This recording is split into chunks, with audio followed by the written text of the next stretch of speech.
My name is Ann Haag, and I am the Practice Management Advisor here at the CBA. We are here today to talk about creating a reusable filing template that you can use. I use the term filing template.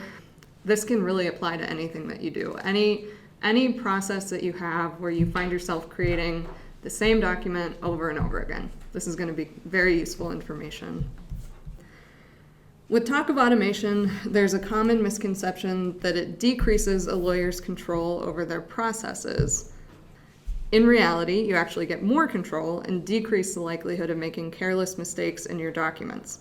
Without automation, the lawyer's standard go-to when drafting papers for filing is to copy and paste a previous form they've already used for a different client. This creates some security risks and increases the likelihood of error. If you're in a rush, you might not entirely wipe that previous client's information from the form, potentially breaching confidentiality. Setting up a template helps you avoid mistakes like that. All right, so this form that I have, this document, which is again available for you to download and play around with, it's a motion template that a friend of mine who is in law school sent me.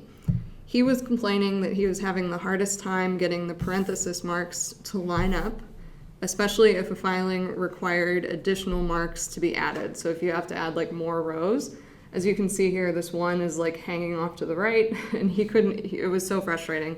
And he told me this, and I went, oh, I was a paralegal. I am familiar with the struggle. This also drove me crazy. There has to be a better way to do this. So I have some secrets to share today, and some easy ways to solve these issues. So like the first step of what we're going to be talking about today is cleaning up this form, applying some formatting to make it really structured and look nice, and then we're going to talk about how to turn it into a template that you can use again and again. All right, so the first thing that we need to talk about is styles. Styles they live right here. So when I talk about the ribbon, what I'm talking about is this set of menu options at the top of your screen when you have Word open. So the different tabs are File, Home, Insert, Design, Layout, References, etc. So when I say the Insert tab of the ribbon, this is what I'm talking about. It automatically opens to the Home tab, so that's where you're automatically looking at by default.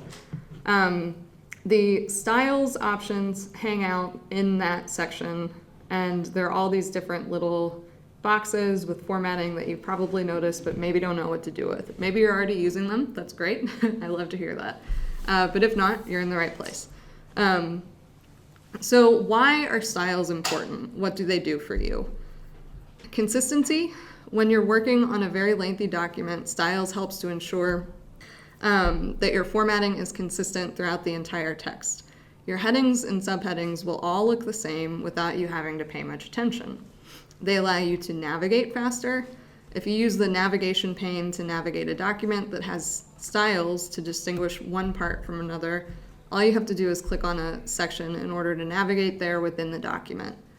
A really big piece of this puzzle that doesn't apply in this particular document but can really come in handy for lawyers is styles allows you to create automatically hyperlinked tables of contents with just a push of a button.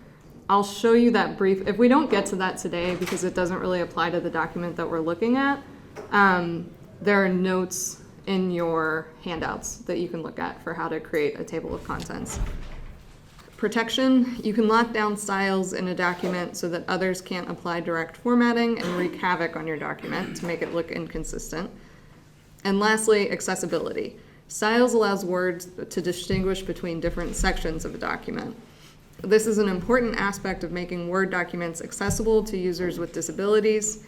Screen readers rely on this formatting in order to function properly. Otherwise, the document is just one massive chunk of text.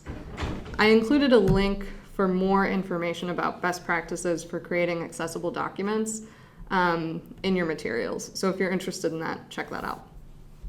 A very common complaint about styles is that they don't look the way that you want them to look. Why would you want your headings to have this periwinkle color? You probably don't want that. So how do you get rid of that? There are a couple different ways. We're just going to look at one today, but again, other options are outlined in your materials. In this document, probably the only heading that we have there right now. So we're going to do a couple different things with styles. First, we can find the title of the document. I don't know how important that is for styles beyond anything like navigation will be important and accessibility. But if you're not concerned about that, it's probably not going to be a big issue. But the title of this document is probably going to be Petition for Post-Conviction Relief. So I have it formatted the way that I want it to look, as it is right now. I don't want the title to look like the title style here. That's too big, it's not what I want. So to change that, I'm gonna highlight the text that I want it to look like, and I'm going to go up to the title style, right click, and then hit Update Title to Match Selection. So now the title or the style is applied, but it looks the way that I want it to look. And now if you add, you probably will only have one title in the document, I imagine, but if you, later in this document, you want to add another title section, all you have to do is highlight whatever text you want to apply that to and hit this title button, and it's going to look the same. So it keeps things consistent. The place where this really comes in handy is headings, though. And this is what Word is going to use to create your tables of contents. And it's probably, there are going to be more headings and subheadings in a document than titles, obviously. So the only section, or the only heading that we have right now is Introduction. And since this is just a template, that's probably all you're going to have at first. But if you're working in a document that has a lot of other automatic sections or subsections, you can go ahead and apply that too. So again, I want to tag Introduction with that heading style, but I don't want it to look like this. So what I'm going to do is right click and say Update Heading 1 to Match Selection. So now, if I went on and created this document and fleshed it out, and I had maybe like another section underneath it called like the body, you wouldn't actually name it that, but whatever you want to call it, and then maybe a conclusion. You could tag all those with that heading style, and then when you go to create a table of contents, it's automatically going to pull those styles, and so you're going to have however many headings, and then it's going to be hyperlinked. So that means that all you have to do to jump to that section of your document is click on it. Again, this is all outlined in your materials. Don't worry about it for right now. All right, that's really just a brief summary of styles. The main thing that you need to know is that they divide up your document. They also, once you apply that heading style, you get this little arrow right here, or triangle, I guess is more accurate. Once you have a lot of text underneath the document, you can actually hide it if you want to keep things a little bit more streamlined. So that's another useful thing. Basically what it does is in the coding of the program, it tags all of the text that comes underneath that heading as one chunk of text. So then if you have a screen reader or something that's trying to process this document, it doesn't look like just one continuous block of chunk of text. It distinguishes things, and so it's easier to process. So now that we've applied probably all the styles that we want to apply for this particular document, again, it's not the best example of styles, but that's not the pure point of this class. I wanted to talk about the templating. So the next thing that I want to do is show you a really fun little trick to clean up this chunk of the document. So what I'm going to do to begin is just move things down a little bit so that I have room to insert what I'm going to insert. So if you can look at this chunk of text, you can see that there are kind of three main columns. There's this area that has the respondent and the petitioner's name, and then there are the parenthetical marks, and then there's the judge and case number information on the right. So the really easy way to deal with this and keep the formatting consistent and nice looking is to insert a table. And then once you're done with the table, it keeps it all in line. All you have to do is hide the borders, so it keeps things really nice looking. To insert a table, you go to the Insert tab of the ribbon, and then click on Table, And so we just determined that there are going to be 3 columns in this table that we're going to create. There are 10 lines of text with this particular document. I think the maximum that it lets you go to in this little handy draw table grid is 8, so we can just manually add those other 2 sections. But for now, I'm just going to hit 3 by 8, and so it's nice. You can hover your cursor over the different grid options, and you can see what it's going to look like on your screen, so there are no surprises. Now, we know that we have to add 2 more rows just to keep things consistent with the amount of text that we're using. To do that, I just double-click in any cell. Sorry, right-click, not double-click. And then you get this dialog box option. And so I'm just going to click Insert, and then Insert Below, and do it again, Insert Below. So now I've got 2 more rows. The other really nice thing about this table function is when if you get a document that requires more lines of text, and you have to add those parentheses marks, which throws everything off traditionally and can be a pain, now all you have to do is do that again and insert another row or however many rows you need underneath it. And so it keeps things clean and easy. So in this middle area, I'm just gonna go ahead and add the parentheses marks by copying and pasting. Did you have a question? Oh, no. No? Okay. I thought I saw a hand. Never mind. All right. And so now we have all the parentheses marks. They're not in the place that we're going to want them to be, but let's just focus on getting all of this text copy and pasted into the right place, and then we'll come back to that. We can always go back and clean things up. I'm just going to eyeball that. That looks about right.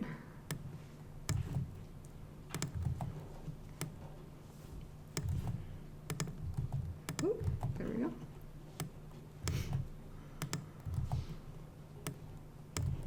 All right, I think that's about even. I'm not going to sit here and actually count because that would be boring to watch. But so now I have all that information uploaded into the table. I'm just going to delete it to keep things clean. And so now we have to worry about the spacing. So the first thing that I'm going to do, because I think it'll solve that issue of the people of the state of Illinois text being on 2 different lines, if you hover your mouse over the vertical line of the middle column, the outlines of it, you get this little cursor option with arrows pointing in opposite directions. When you have that cursor, you can then click and drag and drop the column width wherever you want. So we want this to be pretty much in the center of the page. That looks about right, maybe. We want Illinois to all be on 1 line, so I'm going to see how far we can push it without making things. There we go. That looks good. So it still looks about in the middle of the page. And then I'm going to go over here and just drag and drop it again, because we don't need a lot of space in that middle column where it's just the parentheses marks. And then I'm going to maybe add 5 spaces here to make it a little indented. You can't hit the tab key in a table, so we're just going to do 5 spaces. And then maybe the same with this to center things a little bit. And then it's looking pretty good. And so now the next step is to get rid of the border, because we have this pretty nice looking table. Things are looking lined up well. Now we just need to get rid of the lines. In order to do that, again, there are a couple different ways. You have 2 options, and they're both outlined in your materials. The first option, I forget which one does which. Hold on just a second. Let me clarify before I say anything wrong.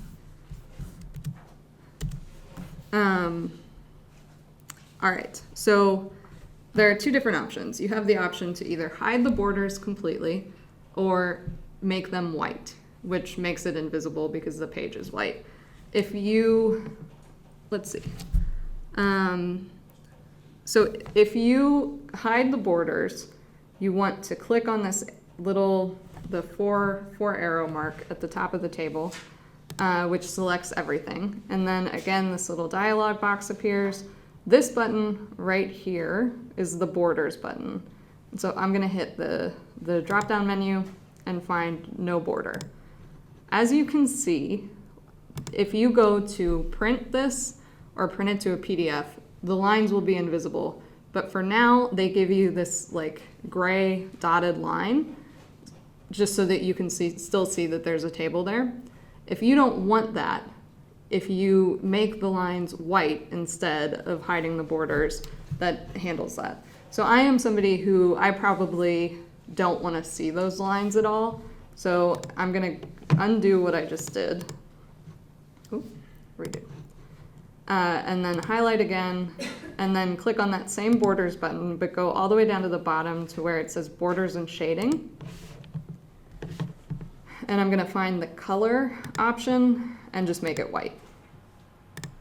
And there we go. And so now you don't have to see anything, but it just looks clean and nice. And so now we have this document that is looking pretty good. This will make a good template. This is something that you can open again and again and just start editing.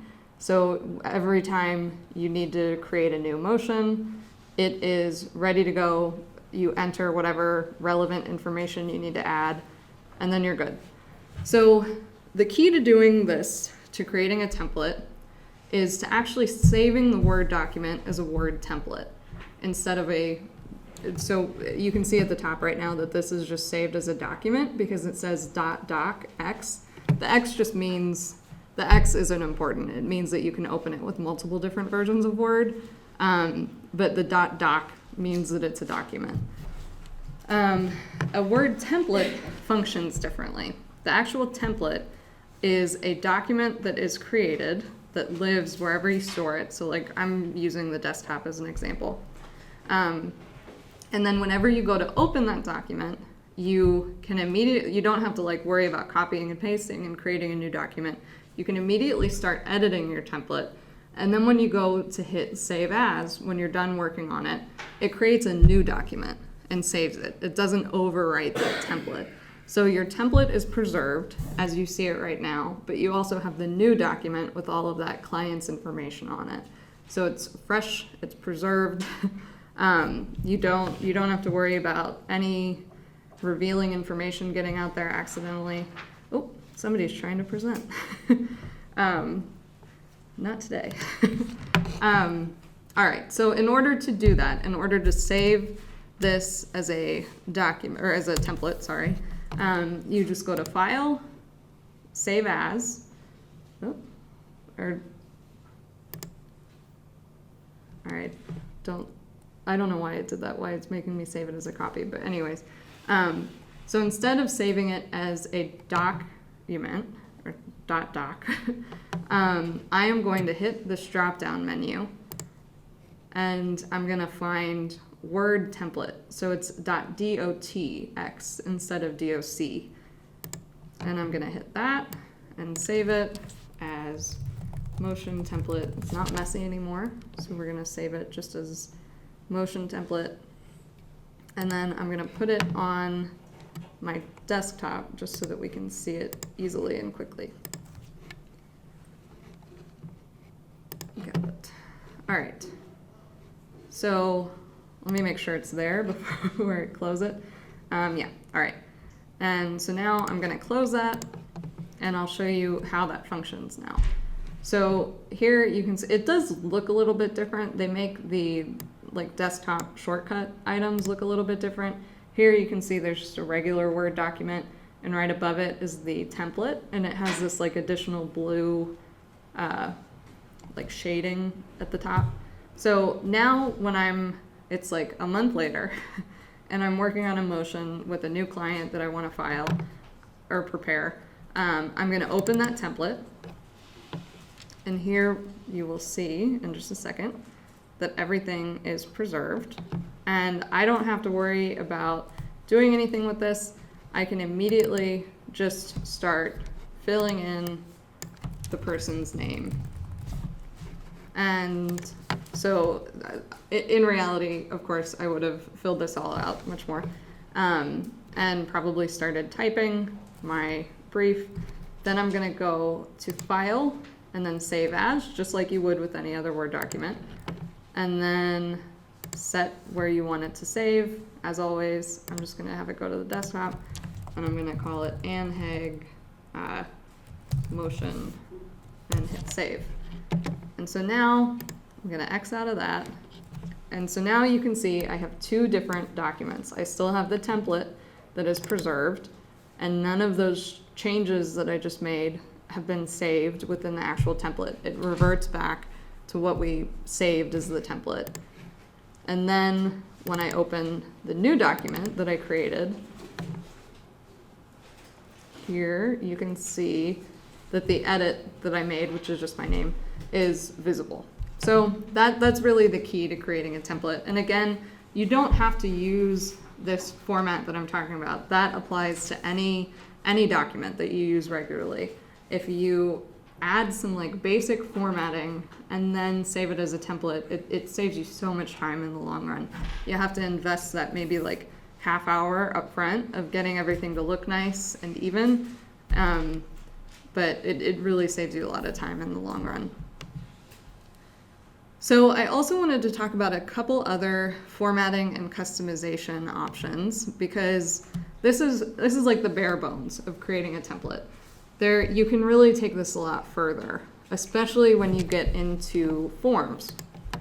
The form that I have and that you all have to download is this fake sample engagement letter that we have created and used for a lot of different demonstrations over the years. So all of the areas in bold of this form, and again, it doesn't have to be an engagement letter. This is anything, we're talking specifically about forms now, but anything that you send out over and over again. And there's like a certain amount of text that doesn't have to change client by client. Like there's only a set number of information or amount of information needs to be added in each time. You can really work with a template. And so here you can see, and again, this is not this is not a real engagement letter, so it's not going to be perfect, but you can get the idea. All of the information that is in bold is what you would probably want to change for different clients. And so the thinking here with creating a form and adding in actual form fields, which I'm going to show you how to do in just a minute, is that you can actually lock down the rest of the document so that the only thing that is editable is the fields, so the different bolded areas. And that, I'm not going to demonstrate that fully because it'll take too long, but I'm going to show you how to do 3 different form fields that I think are pretty demonstrative of how to do it. So you'll get the idea. And again, this is very detailed very well in the handouts that I sent out. Form fields get a little abstract for people. You'll see that it's a little bit complicated, and you really kind of have to play around with it a little bit before you're comfortable. And it's kind of it's finicky. So if you're really thrown by this demonstration, just sit down with it one day and play with it a little bit. So the 3 different form fields that we're going to practice adding today are with this sent via option, and we're going to create a drop-down menu so that you can choose from like 3 different options. And then the date, so we're going to actually make it so that when you go to fill in that, there's like a calendar that you can click on and you can find the date that you're working with.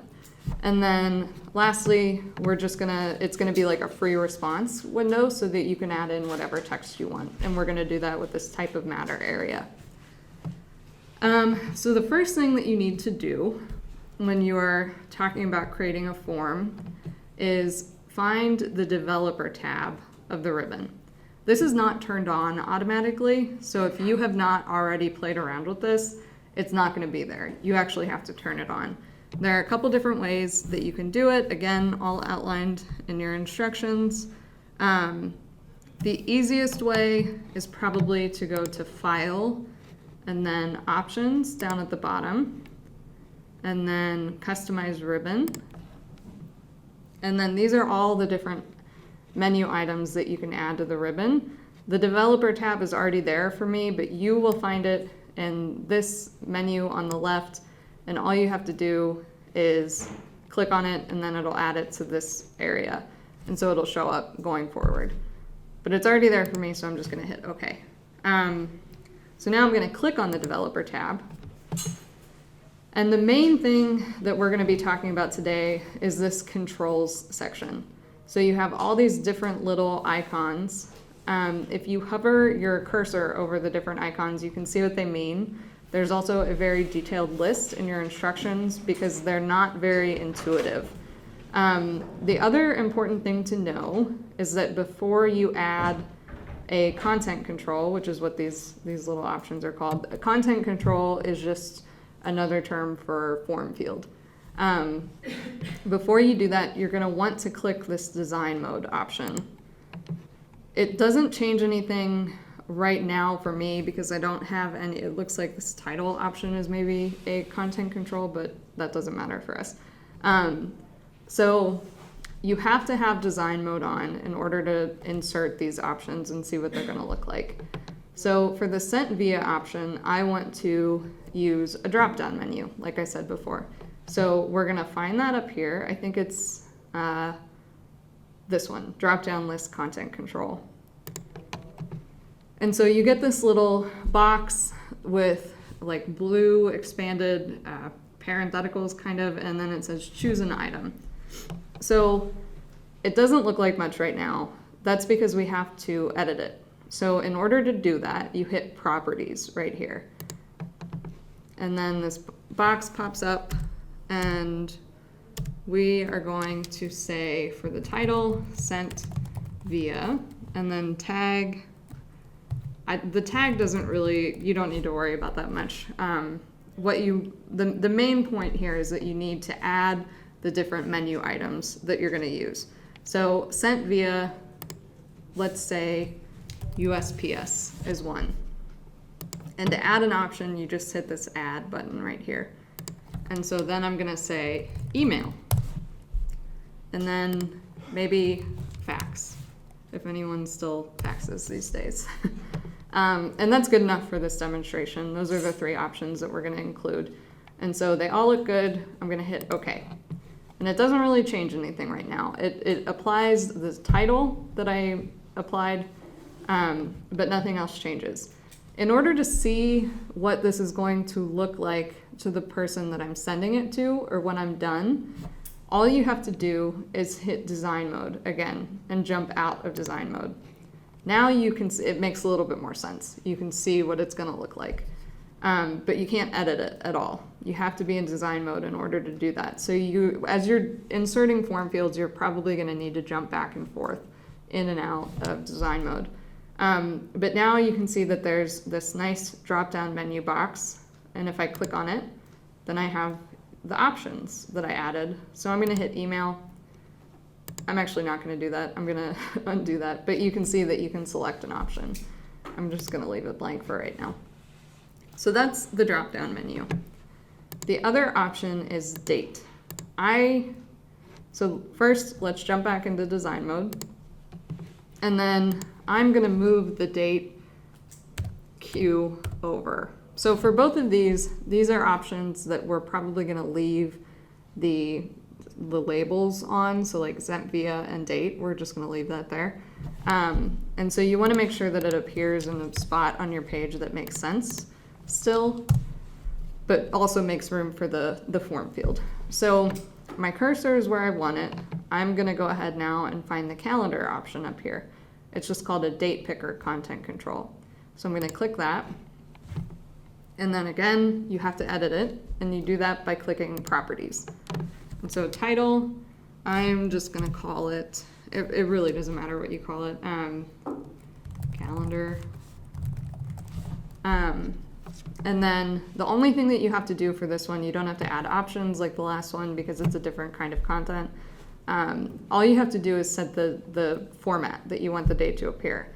At the top of a letter like that, I'm thinking probably this, where you have the month spelled out and then the days and the full year.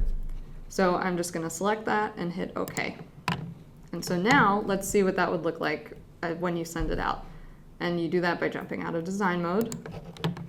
And then you have this drop-down menu again. You click it, and there's a calendar. So somebody can actually go and pick the date, and once you pick a date, it's gonna spell it out for you in the way that you specified. Again, I'm gonna undo that just so that we can see what it looks like.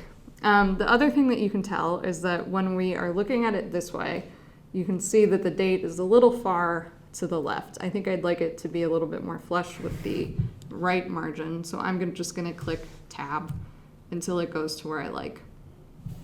I think that looks good. But when I go back into design mode now, it's gonna look different. So this is why it's important to jump back and forth, because you wanna make sure that it's gonna actually look nice when you go to send it out. So I'm happy with this as it is right now. I know that this isn't gonna affect the actual final product. And so now let's add the last type of content control, which is the free response kind of option that we were talking about. And I'm gonna add that where we have type of matter. So this is one of the fields where we're probably not gonna want to leave the text that says type of matter in. So I'm gonna go ahead and delete that, because if you're filling out a form, when you think about it, that probably wouldn't be there. It would just be like a blank spot where you could start typing. So I'm gonna delete that, and I'm gonna put my cursor in the middle of where I want this control to go. And so then I'm in design mode, I'm gonna jump back up here, and I'm gonna use the plain text content control. The other option is this rich text content control. There's maybe more difference to this, but the practical thing that you need to know is that the rich text means that somebody is going to be able to apply formatting to the text that they're inserting. So they could start typing and it would be like a totally random font that doesn't look like the way that you want it to look.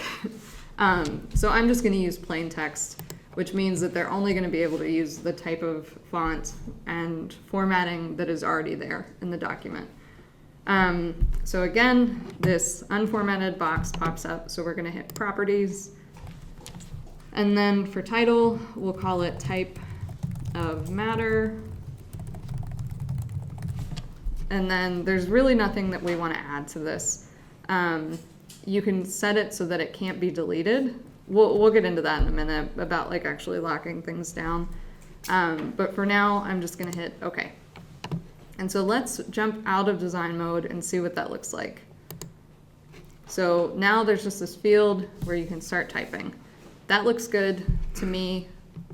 I think we're ready to start thinking about turning this into an actual form that we can then either edit ourselves or send out to somebody else to edit. This is something that maybe you could have your assistant do. All right, so in order to do that, we have everything the way we want it to look. We don't really, because again, we're not actually editing we're not inserting form fields in every spot where we would, but for the purposes of keeping you here for not a ton of time, we're just gonna go up to restrict editing, which is in that developer tab still. And then you get this box on the right that you can, I think you can expand it so that you can see, yeah, there you go. So you have a couple of different options. You can limit formatting to a selection of styles. So this is again where styles comes into play. We didn't use this, but if you had, maybe you, thinking about the example that we used previously when we were talking about styles, maybe you have one paragraph that you want somebody to be able to edit. You could set it so that only a certain number of styles are editable, so you can lock things down pretty well. I am going to check this box that says allow only this type of editing in the document. And I'm gonna make it filling in forms. So that means that somebody is going to be able to fill in these 3 fields that I added, but nothing else. Everything else is gonna be locked down. And then when I'm ready, I just hit yes, start enforcing protection. I am not actually gonna do that right now because it's not the easiest thing to demonstrate or to undo. So that's something to keep in mind. And I want to be able to use this again going forward. So, but if you were ready to start sending it out, you can just say yes, start enforcing protection, and then the only thing that is going to be able to be edited is the form field that you specified. So that is useful. Again, I know that's kind of a lot to throw at you. The developer tab is not the easiest thing in the world to work with, but it's also not as complicated as it seems. So if you, a week from now, try to sit down and build one of these and you have issues, please feel free to contact me. A few other small things that you can, settings that you can kind of tweak to make Word run more to your desire.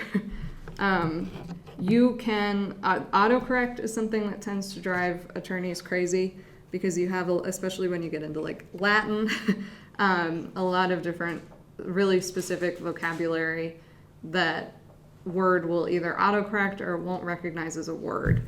I worked as a patent paralegal for a while, and in a patent brief, a lot of the vocabulary is they're not words that are recognized by a dictionary or by Word's dictionary at least. And so every other word would be underlined in red, which isn't a big deal, but it makes it harder to be sure that you're spelling that word consistently throughout the document, that there isn't actually a typo hiding in one of those. And it also, at the very end, when you're ready to like put the finishing touches on your document, you probably run a spell check. It basically renders it useless because every other word, it pops up. And so you're inclined to just say like, you just to click through it to make it go away and say like, it's fine, it's fine, it's fine. And so it's just not as useful as it could be. So a couple of different ways that you can tweak your autocorrect settings to make them a little bit more useful. The first and most basic, the easiest way to add a word to the dictionary so that it doesn't get flagged as a typo is to just, so type it out. What's a word that's not a word? Anybody got anything? The issue is that I keep coming up with words during these demonstrations and adding them to the dictionary, and so they don't work anymore because they are recognized as a word. Okay, yeah, let's do that. I'm not going to actually add it to the dictionary though because it wouldn't, I don't want that to be something that it recognizes as a word. But yeah, so for example, if this was a word that we wanted to add to a dictionary, thank you for that suggestion. Applications all the time. Yeah. Yeah. So all you have to do is highlight it, right click, and then say add to dictionary. And that's it. And it won't get flagged or auto-corrected anymore. If it is a word so this, it didn't auto-correct it, but it auto-capitalized it. That capitalization is important because this is a very specific tool. A lot of tools in Word are. So if client letter, one word, was a word that I was actually trying to add to the dictionary and it auto-capitalized and then I added it to the dictionary, it would only recognize it as a word if I capitalized the C, which is probably not what you want to do. So I'm going to hit this little button and say undo automatic capitalization before I add it to the dictionary by right-clicking. So that's just an important thing to remember. So like if you add a word to the dictionary and it's all lowercase, but then you type it in a document and the first letter is uppercase, not going to work. It's still going to be flagged as not a word. The other thing that you can do that is really useful is go to File and then Options down at the bottom, and then Proofing, and then Autocorrect Options. There we go. So here on this page, you have this box that says replace blank with blank. This can come in handy for attorneys because it allows you to use shorthand. So for example, the one that I came up with was Northern District of Illinois. Instead of typing that out every time you have to type it, you can just make it so that all you have to do is type NDIL or whatever you want it to be. Whatever shortcut you want to use. Family Medical Leave Act is one that you could just add the initials. And then, so all you have to do is say replace NDIL with Northern District of Illinois. And I'm gonna hit add and hit OK. And so now when I'm in my document, I'm gonna type NDIL and hit space, and it types it all out for me. Is that case sensitive? Yes, so the question from in the room was, is that case sensitive? And yes, it is. So if I go down here and I type in lowercase NDIL, it doesn't do anything. So that's an important thing to remember. You probably want to, in that replace field, use the way that you're actually going to be typing it most of the time. So if you don't want to capitalize it, you could have them replace NDIL with the proper way, you know? So just know what you're actually likely to type and then use that. Mm-hmm. Do you also want to select words that aren't in existence? Like, you don't want to put more than a word. Sorry? Like do you need to select the word to replace something that doesn't exist in the dictionary already? It can be whatever you want. It can be, so the question was like, does the word that gets, or do the words that are replacing whatever your shorthand was, do they have to be words that are already in the dictionary? Was that correct? Or not in the dictionary. Or not in the dictionary. It can be whatever you want. So it's just shorthand that works for you. Okay. So yeah, it'll still, if it's a word that Word doesn't recognize, it'll like underline it in red when it pops out. But yeah. Doesn't have to be a real word. All right. The last thing that I want to talk about, I know that this has been a lot to take in.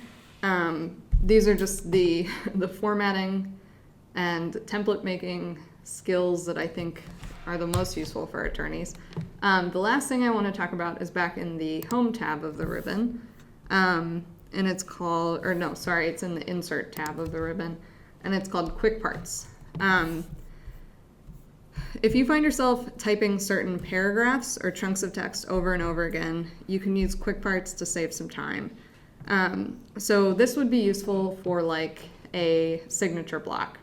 I'm gonna go ahead and open up my email and grab my signature block to demonstrate. Slowly but surely. Ooh. All right, so I'm just going to copy and paste this. And this is obviously an email signature block, but if this was something that I wanted to use at the end of a document, maybe, or at the end of a letter, it's something that you're typing over and over again. So I have it typed out, and I'm sick of typing it out. I just want to save it as one chunk of text that I can just insert with the click of a button. All I have to do is, in that Insert tab, highlight the text that I want to save, and then so the menu options get squeezed together when I'm down here on my monitor upstairs. They're all spread out. So let me find it. Here it is. It's probably labeled if you're on a bigger computer, but it's this little box under the text menu next to text box that looks basically like a sheet of paper with some content blocks on it. Click on that and then just hover your cursor over auto text, and you can see, I've already saved this, so it's not a great example, but you can see the different quick parts. So if I, if I wanted to, let's use this little paragraph. This is something that I want to save as a quick part. So I highlight it, go up to that menu, hover my cursor over auto text, and then I want to actually save a selection to the auto text gallery. So I'm going to save this portion of text, and then I'm going to give it a name. I'm going to call it engagement letter main paragraph, and I'm going to hit OK. You can save it in different galleries, but this gets complicated, and unless you're a really high-level Word user, it's confusing, so I don't recommend it. Just save it in that main auto text menu. So I'm going to hit OK. And now, if I'm in like a week later in a document and I want to insert that paragraph again, I'm going to go back to that menu, auto text, and then there it is. And it's saved with the name that I gave it. So I'm just gonna click it, and there it is. So you don't have to keep typing it again and again. This is another very specific tool in Word. So if you, if when I saved that quick part, maybe part of it was like in bold or in italics, that's how it would save it going forward. So you want to be sure that it's actually formatted the way that you want. You can change the formatting once you've inserted the quick part, that doesn't matter, but just to save yourself some time, save it the way that you want it to look. That is the last thing that I wanted to talk about. We do have some time for questions. I'm happy to answer questions. I know, again, that was a lot of information, but you have it all written out in very detailed steps in your materials, and I am a resource. I'm happy to help answer questions going forward. A lot of these things are very difficult to remember unless you're using them all the time. And so I really recommend printing out those materials or just saving them, keeping them around so that you can reference them later. If you're not using this every day, it's hard to remember. It's like a foreign language. You get rusty if you're not using it all the time. So it's nice to have those steps written out. But yeah, I am happy to stick around and answer questions. Does anyone in the room have any questions? The quick parts thing, is that, so once you save something in quick parts, is it accessible across all documents that you create then? Yep. So once you, the question was, once you save something as a quick part, is it accessible across all documents? Yes, it's saved in Word. So in any document that you open later, it's still going to be there as long as you saved it. All right, somebody from online asked to see how you can recover or retrieve the quick parts. I think that means to just like use them, to insert them in text once you've saved them. All you have to do is go to the Insert tab. You want to put your cursor wherever you're going to want to actually insert the text in your document. So put your cursor where you want the text to appear, go to the Insert tab of the ribbon, and then find that quick part menu. And then hover your cursor over auto text, and then all of your different quick parts that you've saved are going to appear. You can see that I did that signature block example when I was creating these materials, so that's there, or the one that I just created for this class is there. To insert it, all you have to do is click it, and there it goes. It appears. All right, any other questions? All right, I think we are good to go. Again, please feel free to use me as a resource going forward. I will put my contact information up on the screen so that you know how to contact me. All right, thank you very much. Thank you. There we go.